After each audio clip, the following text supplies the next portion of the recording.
Good afternoon. Welcome, everyone. Thanks for attending this Churchill Fellowship information session. My name is Adam Davey. I'm the CEO of the Winston Churchill Memorial Trust, and I'm presenting to you today from Canberra, where we're based, Ngunnawal country.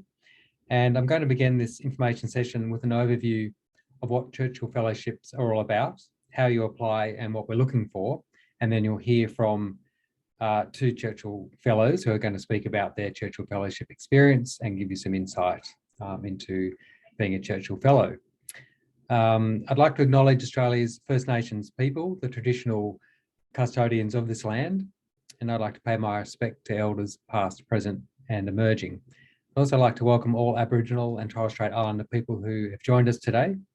We have a strong cohort of Indigenous Churchill Fellows and we're building an active network in that area. A little bit of housekeeping. You'll all be able to submit questions via Q&A function. If you missed your chance to ask a question after the session, you can contact us directly via churchillfellowships.com.au. You'll see our email and phone numbers there, or through our social media. We'll be holding some Facebook Live sessions over the coming weeks as well. I'd also like to acknowledge the very difficult times we're living through with the COVID pandemic, both here in Australia and globally. I think for a health and medicine session, that's quite pertinent. There's been much disruption, uncertainty, suffering, and death related to the pandemic. So I hope you are attending this session with a positive mindset and most of all, a hopeful outlook for the future. We certainly are. So I'll just move through the slides now. I'm quite often, one of the questions I'm asked quite often is, where does the money come from for Churchill Fellowships? And that's quite a sensible question. When Sir Winston Churchill resigned as British Prime Minister in 1955 at 80 years of age, he'd served under 5 reigning monarchs. He'd survived 3 wars. He'd been a writer, an historian, a journalist, an adventurer, a painter. He won the Nobel Prize for Literature in 1953. And there was a widespread desire to honour Sir Winston and to capture the essence of his public service, his inspiration, his intellect, and of course, his humour for generations to come. And he wasn't perfect, and you can read some insightful essays on our site that really look at Sir Winston through a contemporary lens. But he was a man who believed that anything's possible if you put your mind to it, and that the greatest figures of history were those who made a contribution to public service and their fellow countrymen. So when Prime Minister Menzies announced the news of Sir Winston's death to Australians in January 1965, he simultaneously announced the national fundraising event to establish the Winston Churchill Memorial Trust. And on 28th of February 1965, a door-to-door appeal was launched and over 220,000 Australians, with support from the Return Services League, conducted a door-knock appeal. And in conjunction with governments and businesses making contributions, more than £2.2 million, so that's around 4 million Australian dollars, was raised. And it still remains one of Australia's largest fundraising efforts in history. So that funding has continued to be carefully grown through investments and donations and bequests. And we have well over $100 million now that we invest and use the earnings from those investments to pay for the Churchill Fellowships. And we award, roughly 100 to 110 every year at the cost of usually over $3 million. Another question I get asked is, what are the attributes of a Churchill Fellow? And as you can see from the slide, obviously, invariably, they're talented people, individuals, who have the ability to go the extra mile to give that little bit extra in whatever field or endeavour that they're interested in. They all share similar traits like Sir Winston Churchill, such as passion, drive, and determination. A Churchill Fellow is someone that's going to be committed to making a real difference to their community and a real difference in whatever area that they're focused on. Churchill Fellowships are a unique and precious opportunity open to Australians from all walks of life. It's important to know it's not an academic scholarship, and it's not a funding grant. In fact, it's quite different to both of those things. It's not just an overseas trip either. It's a start of a lifelong journey and a contribution to make Australia better. A Churchill Fellowship doesn't need to comprise formal research. You can learn new skills, build networks, and observe best practice in your chosen field. The fellowship is for overseas travel only and must be between 4 to 8 weeks taken in one continuous journey. I will speak to some changes about that shortly. We've awarded over 4,500 Churchill Fellowships since 1965. And each year, there are typically more than 100 fellowships. You may know that last year, for the first time in our history, we didn't hold a selection round due to the unavailability of international travel due to the pandemic. But normally Churchill Fellows travel across the globe on the widest range and depth of topics and bring back to this country information, networks, projects, products, ideas, and innovation, which can make our country even stronger. We also do get asked about the number of doctors, and by that I think for the health and medicine session we're doing today, I don't just mean medical doctors, but academic PhDs as well that we award. And I think it's safe to say that we do look to strike a balance between who applies. We mean it when we say people from all walks of life.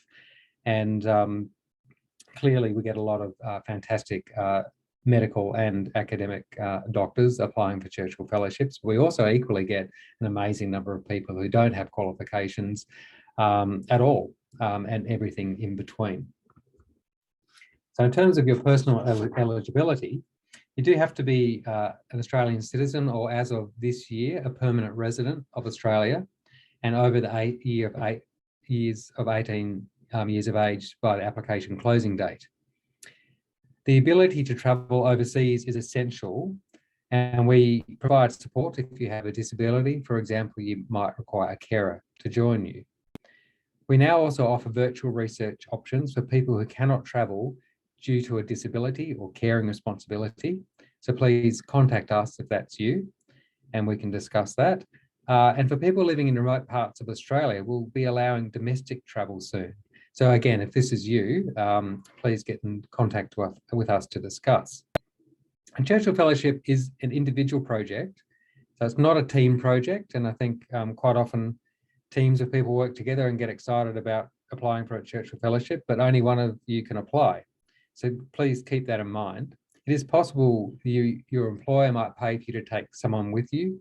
A good example is a 2017 Victorian Churchill Fellow was looking at cultural burning and fire management techniques, and his employer paid for one of their Indigenous staff members to travel with the Churchill Fellow, and that made a big difference in terms of that project and added a lot of value to it, particularly on return to Australia as well.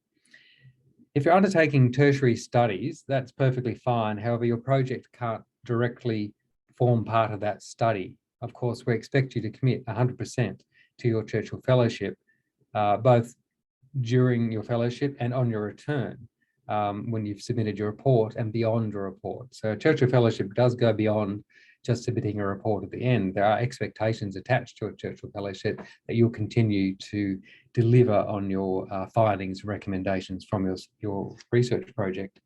So it's really important that you do hear today that a Churchill Fellowship is an opportunity for people from all walks of life. That really is our mantra. It's something that gets thrown around quite a bit on different topics, but for us, we really want to see Churchill Fellowships being awarded to a broad and diverse range of people as possible. In terms of your projects, your project has to be something suitable for a fellowship, and by that, what we typically mean is something that will benefit Australian society and your community in some way. So you need to be able to bring back and share knowledge, ideas, practices, or skills. You must demonstrate that you've explored your topic fully within Australia in order to be considered for a Churchill Fellowship where we invest in sending you overseas.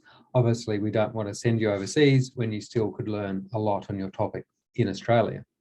So that'll be up to you to convince us. The project must be a self-contained project, so it can't form part, as I said before, of a university degree or qualification, and it can't be partly funded by another organisation. So we're not the external travel department for your organisation. A Churchill Fellowship is something that's standalone, something that opens doors, and it's something that we want you to commit 100% to in and of itself. It doesn't need to relate to your employment, but obviously it can and often does. And we don't set topics, limits on the topics or the issues, and that's really one of the strengths of a Churchill Fellowship. You do get to design your own project, and that's the beauty of a Churchill Fellowship. So if you can think of a suitable topic, or you're working on an issue that you're passionate about, then there's really no limits with a Churchill Fellowship. We do offer some sponsored Churchill Fellowships where generous individuals want to see Churchill Fellowships on particular issues, or they've left a bequest to see Churchill Fellowships being undertaken on particular issues. And some organisations also sponsor fellowships. So in the health and medicine area, there actually are quite a few. I would recommend you go to our website and have a look. You'll be able to see all the different Churchill Fellowship opportunities that are topic specific. If you do select one or two when you're applying, that won't rule you out of getting a general fellowship. It just helps us identify suitable applicants to award those particular topic specific fellowships too. So for example, we've got opportunities specifically for veterinary, parasitology, Parkinson's disease, general advances in medicine, palliative care, ophthalmology, a new sponsored fellowship this year from Dr. John and Mrs. Joy Yeo. They're looking for someone, as are we, to do research into early stages of spinal cord injury. So that's quite specific in that topic. We've got other sponsored fellowships on surgery and surgical nursing, oncology and cancer. If you live in Tasmania, MPST have sponsored a fellowship specifically looking for someone who is in Tasmania or trained in Tasmania to advance education in medicine and advance health in Tasmania.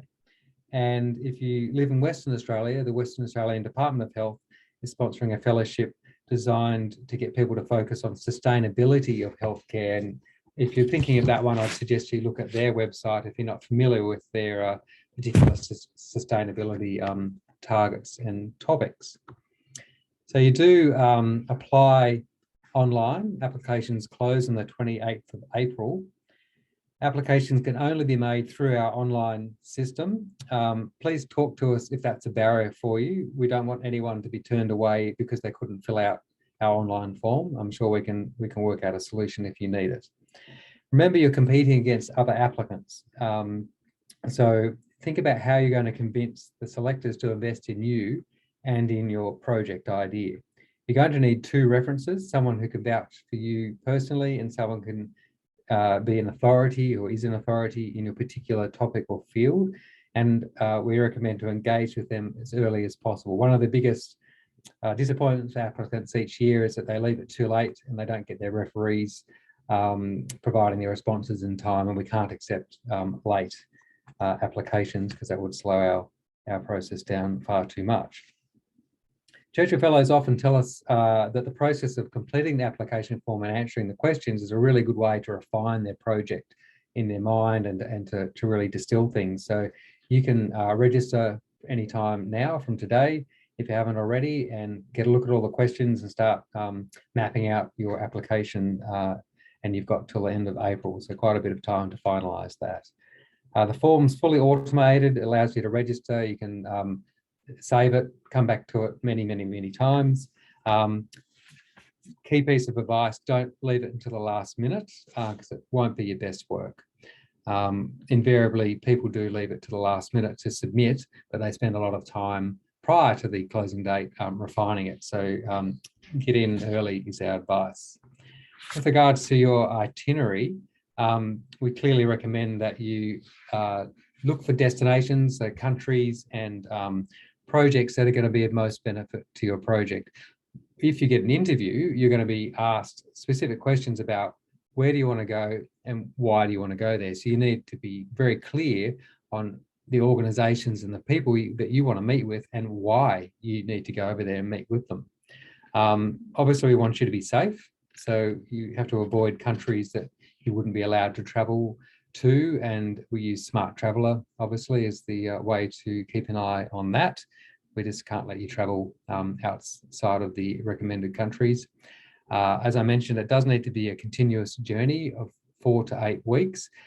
Some people do extend their Churchill Fellowship travels at their own cost, and that's something that we're open to. That might be to do more research, although that's not as common. Sometimes people do choose to have a break and a little holiday at the end of their study, and that is perfectly acceptable to us. So please be specific in your application, because we use the itinerary that you put in to help understand the cost of your fellowship as well. So as you could appreciate, we can't make big changes once you've been selected, because it could change the budget significantly. Obviously, the pandemic has seen a massive disruption to international travel, and the world is starting to open up now. In fact, this morning we had flights booked for a Churchill Fellow, and that's the first time in a little while now that we'll see a Churchill Fellow travelling. So it's a milestone we're very pleased to see. If you are successful this year, you'll be able to travel from January next year. And I'm very hopeful that by January 2023, travelling internationally will be much easier. Obviously, you're going to need to follow all the rules that government's put in place around travel. That could include vaccinations, it could include a range of things.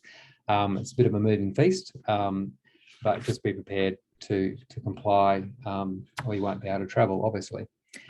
The selection process, we have panels and committees in each state and territory comprising a mix of people from across different fields and sectors. Applications typically shortlisted, and then you have an interview. In New South Wales and Victoria, because of the large number of applications, we have specialist panels. So in this case, if you're applying in health medicine, there'll be a specialist panel of people who have knowledge of the health medicine sector generally. But what I would say is don't write your application assuming that the people assessing it know what you're talking about. So by that, what I mean is don't use a lot of jargon and specialist terms, because that might not go in your favour. I think use plain English, try and keep it simple and very clear. If you look on our website, you'll see that the selection process and dates are available for you to see. The odds are pretty good. I mean, we have typically got around 1,100 applications in the last few years and awarded around 100 or so. But it's a very competitive process. So you may not get a Churchill Fellowship on your first round. Some people apply more than once and are successful on subsequent applications. So we're often asked for tips in the application process, and the best tips I can give you is to read and address the selection criteria, use as little jargon as possible, and be clear and be succinct. So remember, it's a very competitive process. Most of the applications we get do tick all the criteria, but we can't fund everything. So even getting to an interview is quite a significant achievement. So think about ways to make your application stand out. We typically get around 2,000 applications started in the system, but just under half of the people that start an application don't submit it. And we have done some research with those people, and what we do find is that people lose their nerve and just think they're not good enough. So I would like to encourage you to have some self-confidence and just do it. If you put all the effort in to start your application, finish it and submit it and have some confidence. So on that note, you see our website address is up there on the screen now, and the office phone number. So if you do miss out on asking questions today, or you've got some follow-up questions, feel free to be in touch. And we'll deal with the questions at the end of this session that we might have received already. And on that note, I'm going to introduce our first speaker to you. Stop sharing my screen. So our first speaker is Dr. Jenny Roy. She's a 2018 Churchill Fellow from South Australia, a plastic and reconstructive surgeon based in Adelaide, works at the Royal Australian Hospital, Adelaide Plastic Surgery, and at Broken Hill Base Hospital. And Jenny is passionate about using microsurgery to innovate plastic surgery practice, particularly in managing lymphedema and performing reconstructive surgery. So on that note, I'm going to hand over to Jenny. Hi, everyone. Thanks for the intro, Adam. I'm just going to start sharing my screen now. So let me know.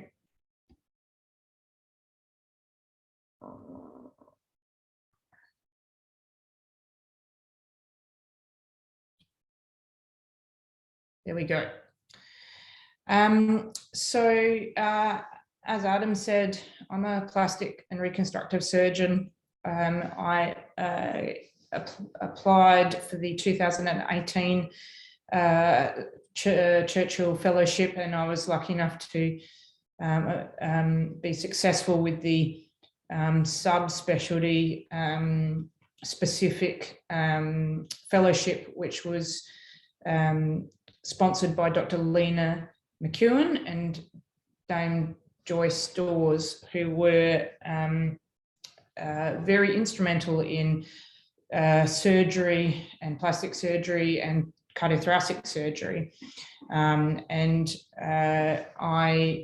was initially in Queensland when I applied, finishing my final subspecialty training. And then I did my fellowship in between my time in Queensland and when I moved back to Adelaide to become a consultant plastic surgeon. So my fellowship was in specifically looking at advanced microsurgical techniques in lymphedema and facial nerve palsy. And both of these are areas which are, they've been around for a little while, but lymphedema has not been commonly treated with surgery in Australia. Really only in the last 5 to 10 years has there been anyone in Australia who's done this work, and there's not commonly done. In fact, I'm one of the first few surgeons in Adelaide who does lymphedema surgery, and looking at techniques to improve facial reanimation for patients who've lost either their facial nerve due to tumour or trauma or infection, such as Bell's palsy. I really wanted to go and look at some areas which I hadn't learnt about in my subspecialty training, and so that's why I chose to go to the USA, where I could get a high number of high quality experiences in a short period of time. And so I travelled for 1 month to the United States, and I focused my 2 areas on a group who did lymphedema surgery at Memorial Sloan Kettering in New York, which is a big cancer hospital there.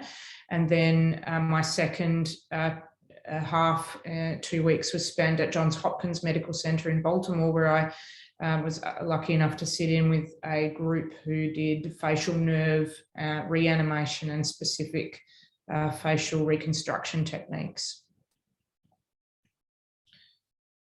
It was an amazing experience, and just with Adam talking about his introduction, it really reminded me of all that went before doing the actual travel. And when I first started looking back at it, I remembered the experience of going away, but I'd sort of forgotten about all of the other things that were really awesome about being a Churchill Fellow. And it started off with quite a intense sort of application process, which Adam's already explained, and then quite some time in organising and getting things ready to travel. Even at that point in time, without all of the restrictions of international travel, it was still quite a lot of work for that. And then finally, when you were going, there was all of these amazing highlights as well. And I got to meet some amazing surgeons in Baltimore and New York, and they were extremely enthusiastic at sharing their experiences and teaching me and having me sit in and watch and be in their clinics and be in their surgery. And I was very lucky being able to have those experiences and meet those people. I also had some amazing experiences that were, you know, as a by side, I guess, of being able to do that travel. And I had, you know, I'd been to New York before, but spending 2 weeks there meant that I could go and see some of the amazing art and culture.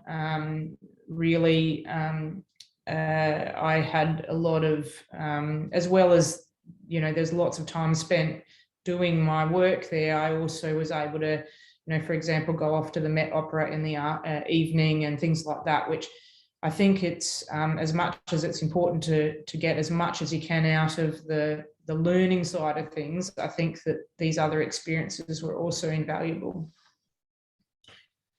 I had a few unexpected outcomes, and they often talk about this when you're getting ready to go on your fellowship, is that you should often, things will take you in a different path than what you originally thought, and don't always discount that, because you may learn a lot from those things that you hadn't ever planned. And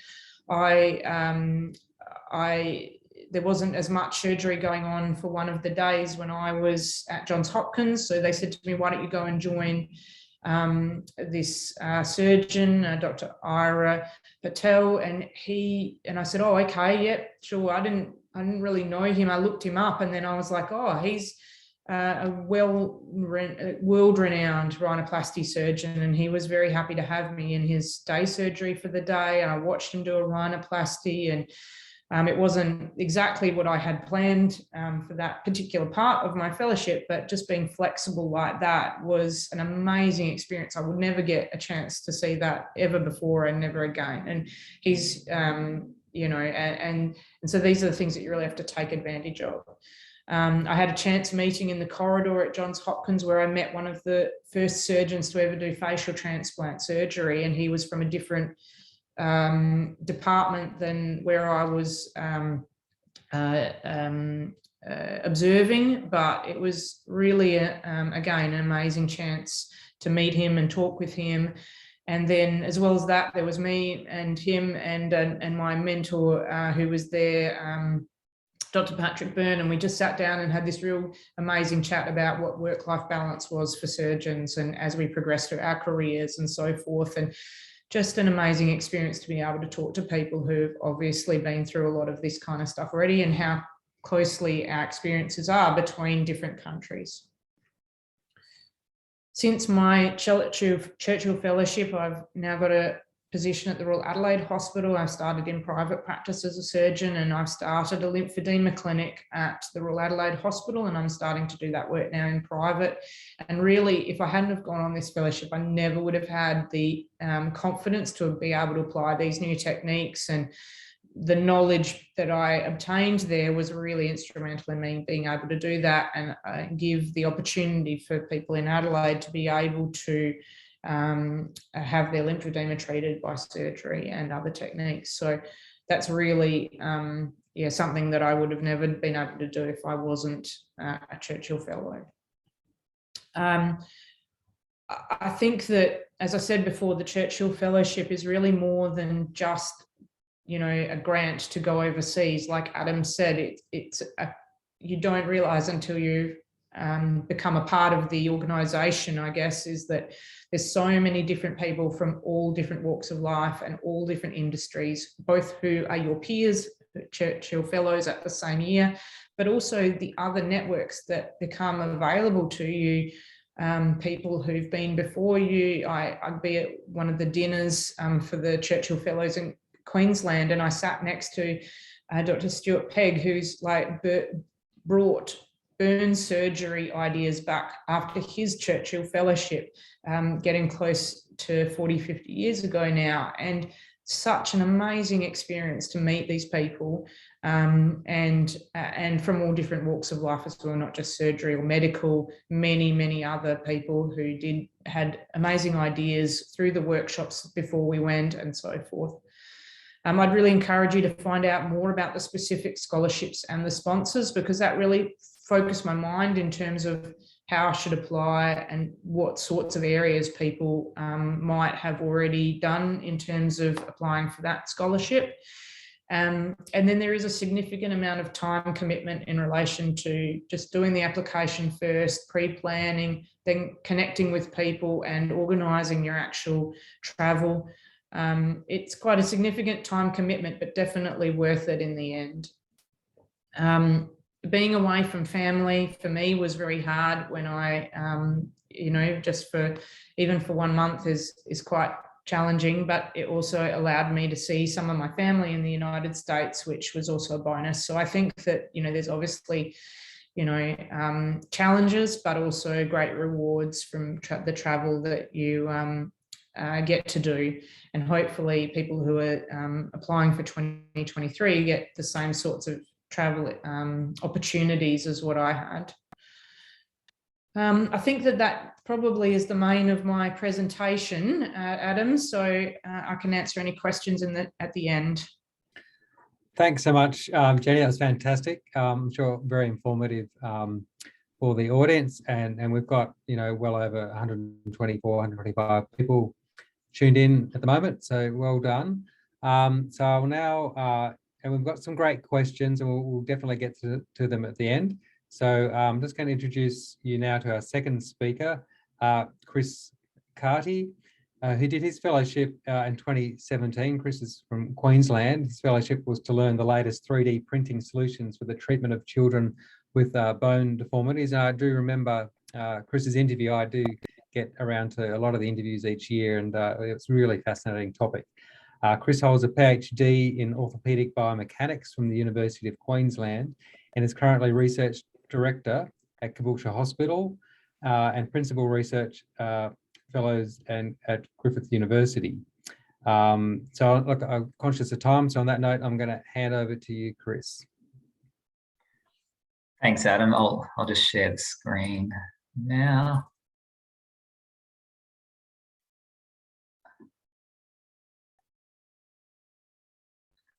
Okay, and I'll minimize that. Sorry all, I'll go back to the start. So my name's Chris Carty, 2017 fellow, and had the privilege to travel to different destinations around the world to learn about 3D printing technologies with a specific application to children with lower limb bone deformity. So I'm not a surgeon myself, I'm an academic and biomechanist, and work with the surgical team in the Queensland Children's Hospital. So where did I go? I did travel to Europe and to the US and Canada for my fellowship, and just in advance, I'd have to note I do have 4 young children, so part of my preparation for my fellowship was to ensure that being away for 5 weeks was appropriate for the family, and I did have to do a lot of work on my return.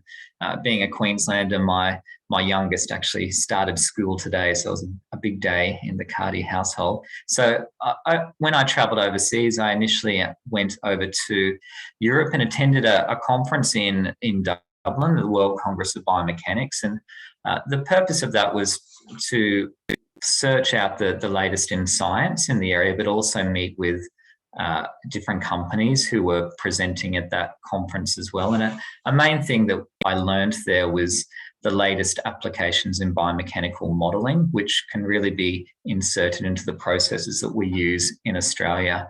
I also did venture to Leuven in Belgium to visit Materialise. So that's what would be the biggest 3D printing software company in the world, who supply a lot of software for 3D printing and also a lot of 3D printing products in medical devices. While I was in Belgium, I did attend the KU Leuven, a university over there, and was able to talk with a lot of the leading academics in my area of biomechanics as well. So that was fortuitous that both Materialise and KU Leuven were in the same town. Then ventured up to Hamburg. There's a company called Implant Cast there, and they provide a lot of 3D printing technologies for very nice company, which I'll get to in the next slide. Just the surprises in the people you meet when you're overseas, and how nice and accepting they are of Churchill Fellows. And also over to the US, I ventured into two companies. One was Orthopediatrics in Warsaw in Indiana in the USA, and also to BC Children's Hospital in Vancouver. So just to give you an overview of why I attended this fellowship, when a patient presents to our facility, initially they'll have a surgeon consult. They may or may not get medical imaging. These are patients with lower limb deformities. Gait analysis, so looking at their walking, we'll have a look how they're walking, whether they have an impairment in their walking. Surgery planning is then done in isolation. So a surgeon will have a look at medical imaging and walking analysis in isolation, and we'll come up with a surgical plan somewhat in isolation. The surgery is executed, rehabilitation is undertaken, and then that cycle continues. My Churchill Fellowship was really valuable in having a look into this cycle to see whether we can break it and inform it using advanced simulation surgery and 3D printing, which I'll get to in a minute. But the highlights from my Churchill Fellowship, I'd like to say, was sharing the experience with what I call the class of 2017. So the class of 2017, Churchill Fellows are from all different walks of life, and we were able to set up a Facebook group where we're sharing throughout the year our different experiences on our Churchill Fellowship. And it was really rewarding just seeing the innovation that different class members were undertaking, and just to be part of that was, I found to be a really rewarding outcome of being a Churchill Fellow. It also helped us to communicate with each other in writing reports, providing tips, and it just provided a nice close-knit network. Another highlight was connecting with the international innovators and clinicians who are passionate about moving the technology forward. So I do work with a lot of people in Australia in this industry, and it was very rewarding to be able to meet with these international companies and really see what is the latest and greatest in 3D printing, which we can then bring back to Australia. And a surprise I had whilst being overseas was really integrating artificial intelligence technologies, which I hadn't really thought of doing previously into the workflows that we have in the Children's Hospital. And that was one surprise and highlight that I had in being able to meet with people who are experts in these areas and then establish those connections, which can really advance what we're doing here in Australia. So a couple more surprises. One was the company in Germany that I mentioned, just the hospitality that was provided. So I turned up and one of my colleagues was able to come to this meeting as well. He was in Europe at the same time, Daniel here, and we turned up to this company, Implant Cast in Germany. And as we arrived, they had the Australian flag raised outside their company. It was just so lovely to be able to attend there. They were so open in providing the methodologies they used, and we were able then to establish a collaboration and published a paper with the team, the engineering team there at that company, on quality by design for 3D printing, and continue that collaboration to today. So one surprise was just that hospitality that was raised. And another surprise when I visited a company in Warsaw, which, I mean, I had to fly into Chicago and then hired a car and drove a couple of hours through cornfields to get to this town, which is the orthopedic capital of the world, Warsaw. And the staff in this company were just so appreciative that I visited them in person, and they were really open to providing advice on their products and partnering with my team back in Brisbane into the future. And I was really taken back by that appreciation, but just the ability to travel and talk to people in person was such a reward from the Churchill Fellow. So what have I been able to bring back? So if we remember that first cycle of patients who present with a lower limb deformity, we now have a new workflow where we have medical imaging and 3D motion capture. We then integrate that using some artificial intelligence technology to create a patient digital twin. We can mobilize that digital twin using 3D anatomical analysis and planning. And then we can do a simulated prediction of preoperative and post-operative surgery. So a lot of the patients that we see have limitation in their range of motion. So this patient, for example, may have had limitation in sitting down in their wheelchair. So they needed an additional range of motion at their femur. So we can see the aqua is their pre-surgery simulation, the red is their post-surgery simulation. And we could predict by doing this virtual planning that we can increase their range of motion. Once we're confident, we are able to select an implant. By attending the Churchill Fellowship in Warsaw, we established a relationship with orthopediatrics. They were then happy to partner with us in a clinical trial to provide all the engineering drawings for their implants to collaborate with us to conduct this trial. We then were able to use a lot of the know-how learned from the Churchill Fellowship, but also from previous work that had been conducted at Griffith University to design and manufacture patient-matched surgical guides, and then 3D print them at Griffith University, which can then be supplied for surgery. When I was in Vancouver, I met a very nice researcher in the orthopedics department who took me through a trial that they were currently doing in shoulder reconstruction. And it was something we were able to, I was able to collaborate and extend towards what we're doing with lower limb corrections. Over the past couple of years since conducting the Churchill Fellowship, I was able to manage a team and conduct a clinical trial to develop virtual surgical planning and also to design and manufacture 3D patient-matched surgical guides. So what we do is get a patient in, do virtual pre-planning, design an osteotomy, work with our partners in Warsaw in orthopediatrics to select an implant and design a patient-matched surgical guide, and then meet with our surgical team. So on the left is Dr. David Bade. He's the Director of Orthopaedic Surgery in the Queensland Children's Hospital. And on the right is one of my colleagues, Martina Bazan, who's a surgical simulation engineer who's working with our team. So then the way the surgical guide is designed is that we have the anatomy of the femur and a plastic guide that goes on top. It has a hole for the chisel, holes for where the cutting planes go, and pre-holes for all the drilling. So what I like to say is we essentially can create IKEA furniture guides for surgery planning, and that can be then manufactured at Griffith University and supplied to the Children's Hospital. One thing that has happened most recently in Australia is that the TGA has changed their regulation requirements for anatomical models and 3D printing of surgical guides. By attending the Churchill Fellowship, we were actually ahead of the game in all of this and had worked with a lot of international partners who were ahead of what was occurring in Australia. And that enabled us through our clinical trial to create the evidence to move this technology forward. We now have the evidence and can comply with the current standards. And our children in the Queensland Children's Hospital are being treated with these patient-matched surgical guides, which is improving their surgical outcomes and reducing the surgical time required to do the surgery.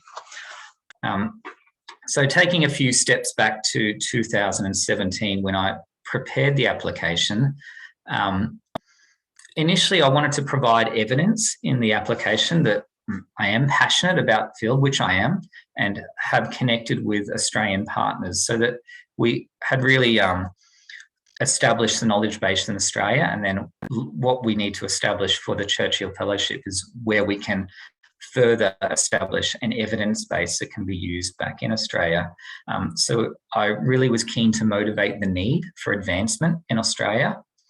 In advance of the application, I did identify international partners who were the world leaders in this area and initiated conversations, which was quite important to show the feasibility of the trip that I was planning. And even in advance of the fellowship, I had a plan for translation of the evidence on my return. So rather than a attend different places around the world without a plan. I really did document that plan in advance so that we could have a clear transition plan for my return. One more thing I'd probably note from the fellowship was that the network of fellows has really been important post fellowship, not only in this project, in other projects. One example I've had recently is working with children in Australia with anterior cruciate ligament injuries. And what we're looking at doing is surgical versus conservative management trials. And there was a Churchill Fellow in 2018 who had studied this topic. So I've been able to connect with that Churchill Fellow to now increase my evidence base and just share stories of our fellowships. And I found that very helpful in not only my specific area, but then having that cross-pollination of evidence to other streams. I'll just stop sharing my screen now, Adam, and that's me done. Right, fantastic. Thanks, Chris, so much for your presentation, and to Jenny as well. Conscious of everyone's time, I've got some great questions here, which I'll go through. And then Jenny and Chris, if there's any for you, will hand it to you. So a couple of questions about where can we see these specific medicine or health related projects on the website. So I'm going to share my screen very quickly and show you, because our website is actually pretty cool, if I do say so myself. So on our website, you can see up the top projects and fellows. If you click on that, you'll be presented with the option to search for fellows. You can filter it by clicking on topic, and you can choose health medicine like I did there. You can further filter it by typing in a keyword such as mental, and unsurprisingly, you see a lot of things related to mental health. You can also select years. So for this search, I selected 2017 down to 2008, just sort of the last 10 years. Keeping in mind, we haven't had people travelling for the last 2 years. So there's, in a nutshell, that's how you do that. You can also see in the main menu for our website, the sponsored fellowships, and you can find them all on there. So hopefully that answers a couple of questions. Each of those fellows will have their reports that you can also download as a PDF straight from their profile. So another question is, where would a fellowship that crosses the boundary between sport and mental health sit? Look, it's kind of irrelevant in a sense. It'll sit in an area that gets assessed by, I would say, a health panel if you're in a larger state where they have a specific panel on categories. But I wouldn't get too hung up on choosing the right category, because, as you know, Churchill Fellowships are so broad on any topic. We can't squeeze them all in everything. We've got 8 categories. And if we think you're in the wrong one, or if a selection panel does, we'll recommend another panel considers it. So we'll give you obviously the best shot there possible. So don't get too worried about that. What if you get sick and need to be isolated before coming home? Yeah, that's a great question. So we do have travel insurance, and we provide that to all Churchill Fellows. In fact, you can't do your Churchill Fellowship without travel insurance, and we're very strict on that, and we provide it. The current insurance that we now do have will cover you if you get sick with COVID. That's fantastic, because that's obviously a big risk. What it won't cover you for is if governments change their minds, whoever thought they'd do that, and you're on the plane and suddenly you find you've got a quarantine for pick a number of days in a country that you land in. Insurance, unsurprisingly, won't cover you for the quarantine arrangements. We have put aside for the fellows who have yet to travel from the last couple of years, a contingency amount to help support them if there are surprise quarantine costs. But that's something we would expect anyone traveling internationally going forward will keep in the back of their minds, is there may be some unexpected costs, and obviously we can't cover everything. So there will be a budget that you get. We'll factor in a contingency there, I'd say, but there may be some unexpected additional costs for testing or quarantining, that sort of stuff. But definitely if you get sick with COVID, the insurance we have covers that. And can the fellowship be postponed if 2023 travel is not possible due to COVID. Oh boy, I hope it is. I can tell you now, I think everyone does. But of course, you know, if we drag on for another 2 years of pandemic and no travel, clearly your health and safety is our primary concern anyway, and we will just simply allow you to defer that travel.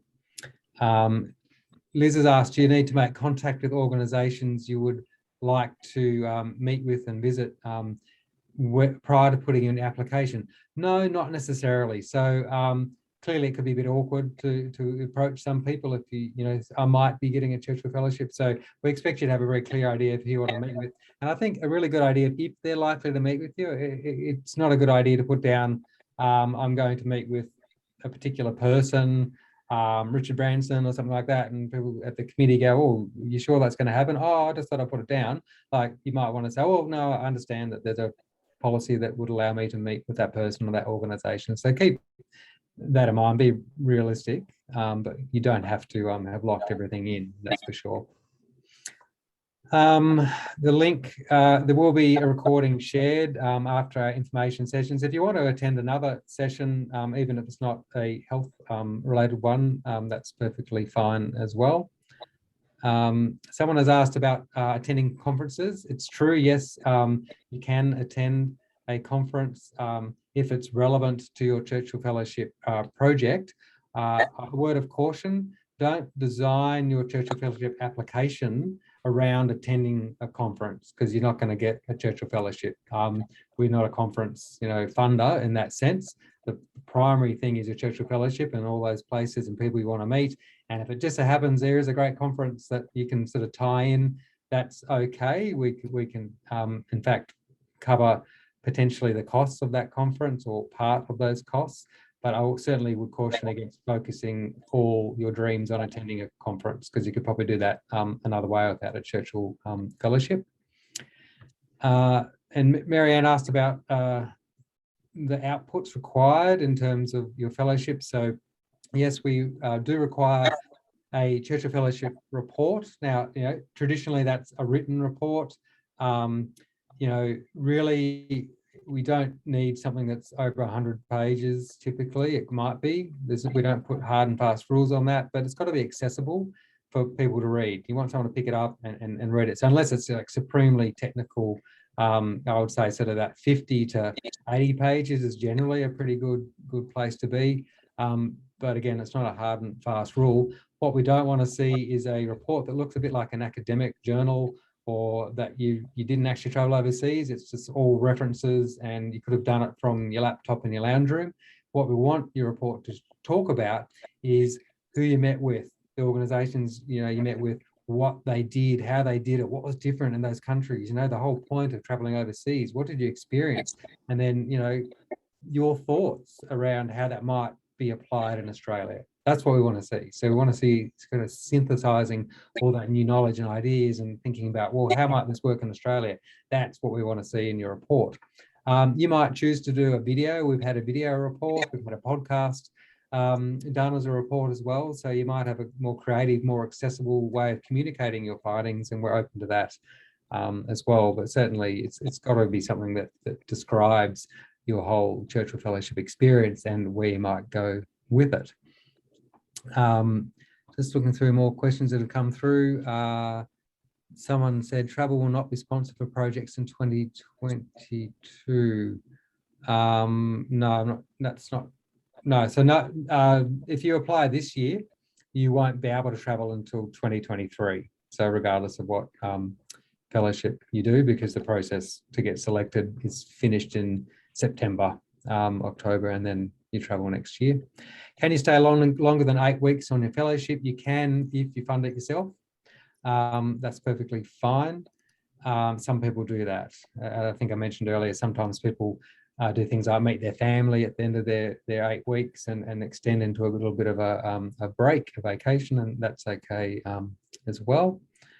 For those fellows from the past 2 years, will they still conduct the travel once able again? Yes. So we did have, I think I mentioned earlier, our first airfares were booked this morning. So we're going to see someone flying overseas soon, which is exciting. I think there's a little bit of people holding off until maybe mid this year, just waiting till it gets a little bit easier, and that's perfectly fine. But yes, I wouldn't be surprised if there's over 200 fellows that haven't been able to travel because of the pandemic. If some of those people might find that, you know, perhaps the topic is no longer as pressing or as relevant, or maybe they've moved on in their careers or life or whatever. So there may be some people that end up, unfortunately, relinquishing it, but that's pretty rare because it's such a great opportunity. But that could happen. Sorry, more questions coming up. Thanks for your presentations, Jenny and Chris. Can you outline what fellowship does and does not fund? Oh, okay, good question. So the good news is a Churchill Fellowship, if you're successful, you get all your airfares and ground travel covered. You get a living allowance, which is bespoke. It's based on which countries you're going to, how long you're staying there, and you get those funds, and you book your own accommodation, you buy your own food or cook your own food or whatever you want to do. So that living allowance is reasonably generous, and you can use it how you want. So it's not a grant. We're not going to ask you to quit it and give the money back. You only give the money back if you don't do the fellowship. But if you undertake the fellowship and you might have family or friends and you stay with them overseas, we don't take that off and say, well, give us back the money. You could maybe take them out to dinner or something nice and use your money that way or whatever. But we allow you that flexibility of using those funds as you see fit. Question for Jenny. When you were planning your itinerary, how did you know how much flexibility to factor in, meetings versus free time? That's a good question. For me personally, I really asked whether I could observe for sort of a full 2 weeks at each of the places that I was at. And one of the ways that often things work in medicine is that you'll go and follow along with that clinician or that team of people for that time. And you might not necessarily have particular meetings or things to do for all of the 2 weeks, but you've got some flexibility in terms of you decide on what you think is going to be most valuable. And, you know, for me, I was, you know, some nights I stayed until 10:30 at night to watch the final reconstruction of the, you know, head and neck surgery. And then other days I might not start until during, you know, lunchtime or something like that. And then I had the weekends pretty much off. But I know that for some people in my cohort, I remember them saying a lot about when you're planning things, just allow a few days in between each place where you're going, because of the fact that if you jam pack every single minute of every single day, then you don't get the opportunities to do the flexible things. So if you arrive at Vancouver or wherever it is, and you've got your meeting on day one, and then you schedule meetings every single minute of the day, and then you're leaving, if there's someone who you meet on day one says, oh, by the way, in 2 days' time, you could come and see X, you know, that would be really interesting, and you don't have time in your schedule to do that, then you miss out on those opportunities. So I think that you do need to factor that into your itinerary a little, and that's what the Churchill group definitely encourage you to do. Absolutely. And I think, you know, taking time to be a tourist, give yourself some time to actually understand the culture and enjoy the experience is important as well. Tara asked a question about, you know, working on smaller scale projects to Jenny and Chris's, and absolutely, no problem at all. If you've got a smaller focus in terms of the part of the community who will benefit from your fellowship, that's perfectly fine as well.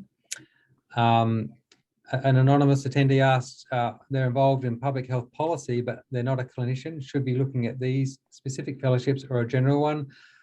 Look, I think it depends on your topic. Just apply for a Churchill Fellowship. Like I said at the start, if you don't tick the sponsor box, I don't really care. Like, it just helps us find more easily and quickly who to give those sponsor fellowships to, but don't get too hung up on that aspect either. And could we remind when the fellowship interviews take place? So the interviews will take place in different dates depending on which state you're in. You can find that information on our website. Typically, you'll find the interviews run between June and July. our board meets either in sort of mid-September to late September, and they'll sign off on the final decisions. So that's when you'll find out if you're successful. If you're unsuccessful early in the process, you'll find out much earlier. You'll get a letter or an email or a phone call saying you didn't make it to an interview. Can you plan for 2 similar topics in the same travel period? I'm not sure what that means. Jenny? Well, my topics that I did, which were quite similar in the way of looking at things in my area of microsurgery, but they weren't exactly the same. Like, I looked at 2 different specific areas, 2 different areas within that. So I think so long as if you can focus it into one sort of topic, but not, it doesn't necessarily have to be, everything has to be on such a minor detail. Would you say that's true? Yeah, I think that's a good, thank you, Jenny. That's good insight. I mean, I think basically for your application, don't try and be 2 applications in one, because it'll water down your application. So make sure you're very clear on what it is you're trying to do. If the assessors think, I think this person's doing 2 different things, I'm not sure which one it is, that's probably going to go against you. Are there limits on how often you can reapply if not successful in the first instance? We don't have limits.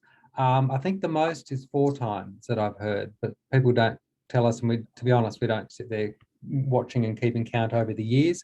Sometimes people apply year after year after year, 3 years in a row, and then they get it. Other people I've spoken to have said, I applied 10 years ago and didn't get up, but I've done this, now I've applied again, and they got it. It just really, it depends.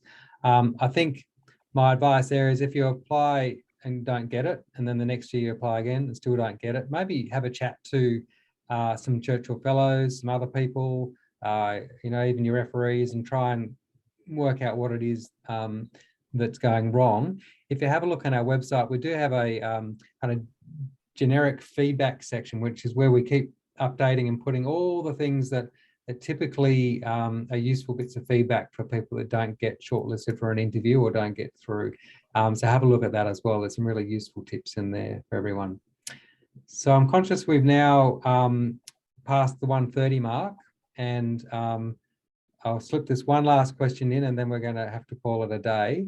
I'm still quite young and still in university. Are successful fellows usually much more well established in their field? It's a great question.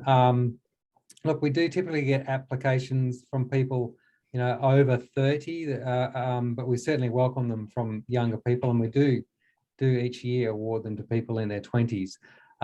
So I think it really depends on you and your topic, and how passionate you are about it, and how far you've taken your knowledge within Australia.